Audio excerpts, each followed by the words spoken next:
대한민국 무기 중에서 가장 강력한 미사일입니다. 바로 현무5. 지금 인류가 만들 수 있는 지하 건물은 다 파괴할 수 있는 능력이다. 확산탄이라고 해가지고 광역지압 탄두 이런 것도 있고 포탄 비축량과 생산량이 세계 4위 정도의 능력을 가지게 됐습니다. 아무리 역사를 모르는 분도 한국전대 인해 전술이라는 게 있었다. 이 정도는 아실 거죠. 한국에서 전쟁이 났을 때 너무 중요하니까 포에 집착하게 되었다.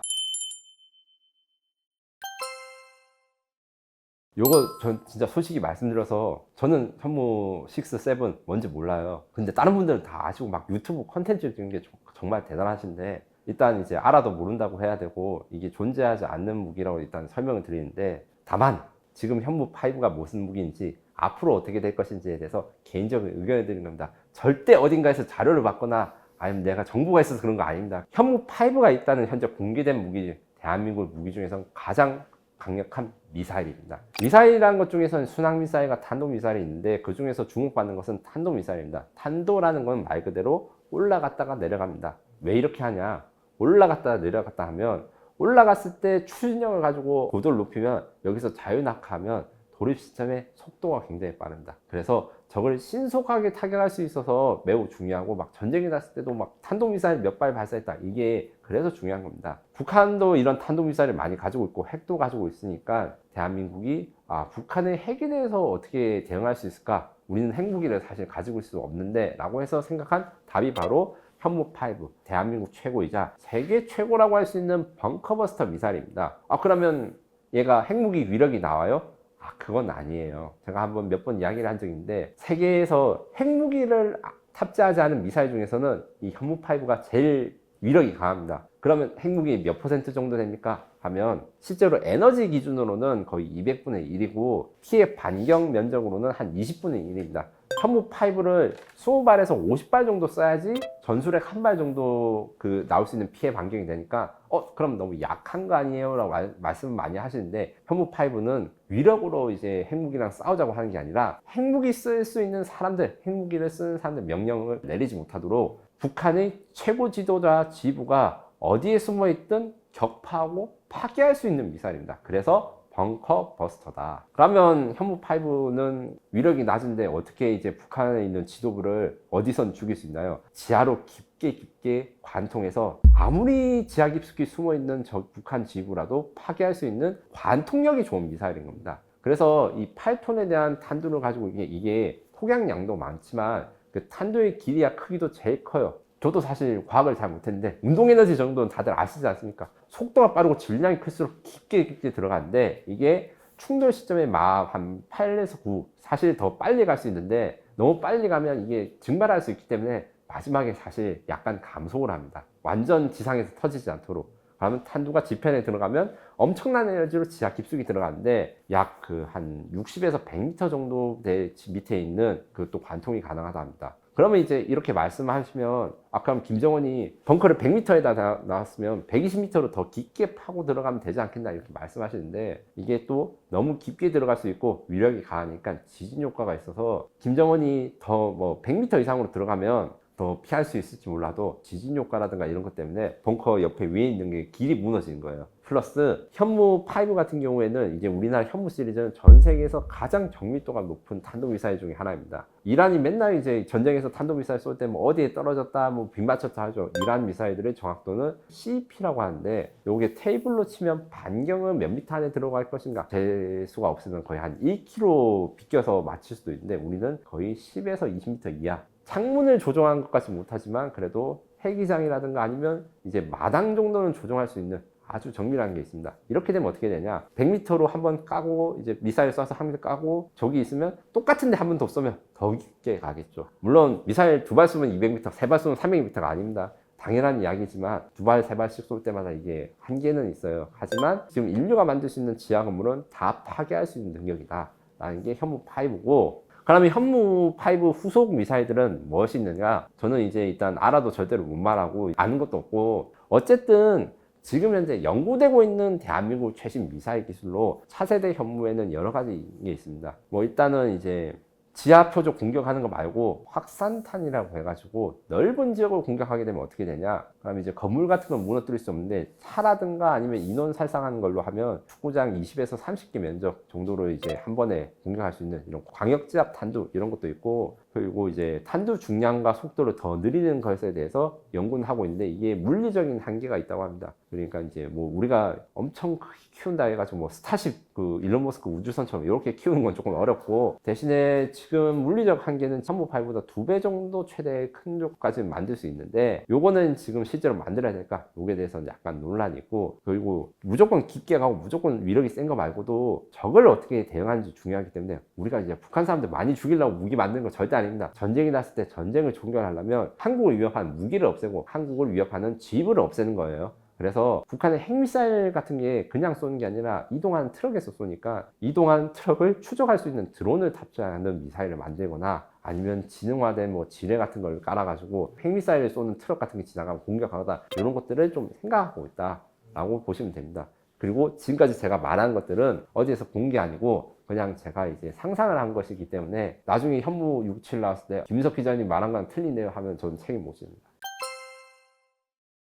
젊은 분들 말로 뭐 원딜의 민족이라고 하시는 분도 있던데, 실제적으로 사실 우리나라가 예전부터 뭐 활이라든가 원거리 무기를 좋아했던 경향 자체는 분명히 있었던 것 같아요. 뭐 활쏘기라든가 이런 것들 즐기는 거 있는데, 요거랑 별개로 실제 우리나라 대한민국군이 지금 강력한 포병화를 가지게 된 것은 직접적인 원인과 계기가 있습니다. 한국전 때문인데, 이제 한국전에 어떤 일이 있었냐? 아무리 역사를 모르는 분도 한국전 때 인해전술이라는 게 있었다, 이 정도는 아실 거죠. 인해전술이라는 게 뭐냐면, 기본적으로 중국군이 병력으로 밀고 들어왔다 이렇게 말씀하시는 분들인데, 정확히 이야기하면 중국군이 지휘를 잘해가지고 항상 한국군과 싸울 때 자기가 병력을 한 곳에 집중해서 한국군이 지키고 있는 병력보다 많은 병력을 투입했어요. 요거는 단순히 이제 병력을 많이 투입하는 게 아니라 지휘를 잘해서 어느 쪽으로 공격을 집중을 하는데, 이렇게 집중 공격을 당했을 때 대부분 다 무너졌다가 주한미군의 이제 장군이 어떤 분이 이제 결정을 내린 게 있어요.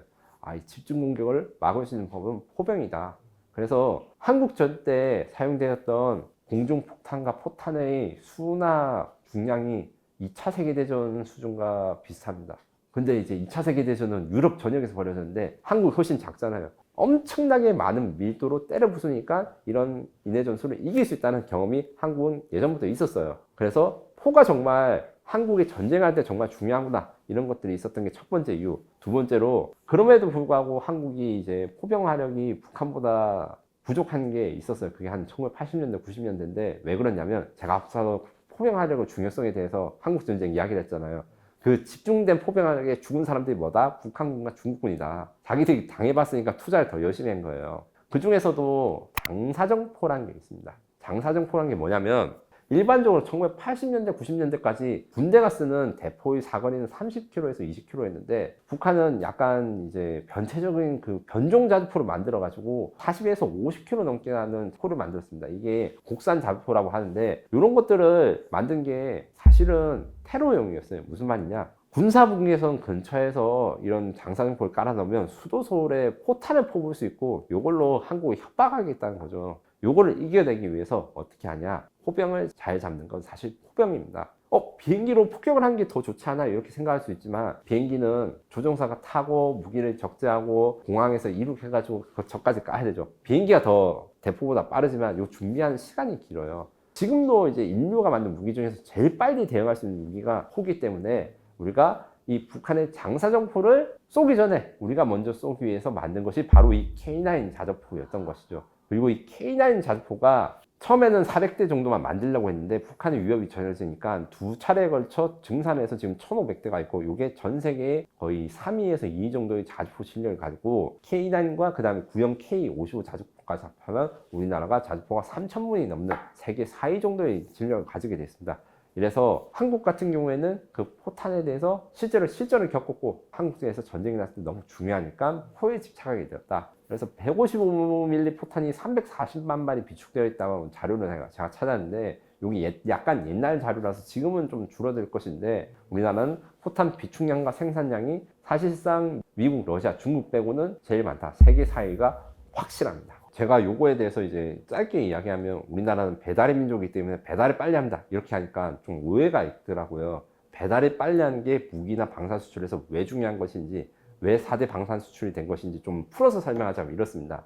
신속한 납기가 그 어느 나라보다 뛰어나고 그것 때문에 4위를 찍었는데, 납기라는 건 결국 주문을 해가지고 오더를 받은 다음에 생산한 거잖아요. 그 생산 능력 면에서 미국이나 유럽이 더 많을 것 같으면 그렇지 않았어요. 왜냐? 소품종 대량 생산, 그 다음에 고가 무기 생산을 하다 보니까 이 직접이익이 없었습니다. 쉽게 말해서 K2 전차 같은 경우에는 K2 전차 조립하는 현대 로템 공장 창원에 있고, 그 K2 전차의 포를 제공하는 현대 위아 공장, 이것도 창원에 있습니다. 엔진 파워팩 만든 공장, 이것도 창원에 있어요. 지금 계속 창원에 있죠. 그는 뭐 좀 멀리 떨어진다 해도 이제 포탄 만드는 공장 뭐 경주에 있고, 뭐 아니면 이제 조준경 만드는 공장 구미에 있습니다. 1시간이면 가는 거죠. 집중돼 있는데, 우리 K2 전차의 라이벌이라 할 수 있는 독일제 레오파르트 2 전차, 이거 같은 경우에는 공장이 유럽 내 7개국이 나눠져 있습니다. 7개국에서 부품을 모아가지고 한 번에 조립이 돼야 되는데, 이게 속도도 문제지만 납기나 품질 관리가 안 돼요. 대신에 한국은 전차에 뭐 문제가 생겼으면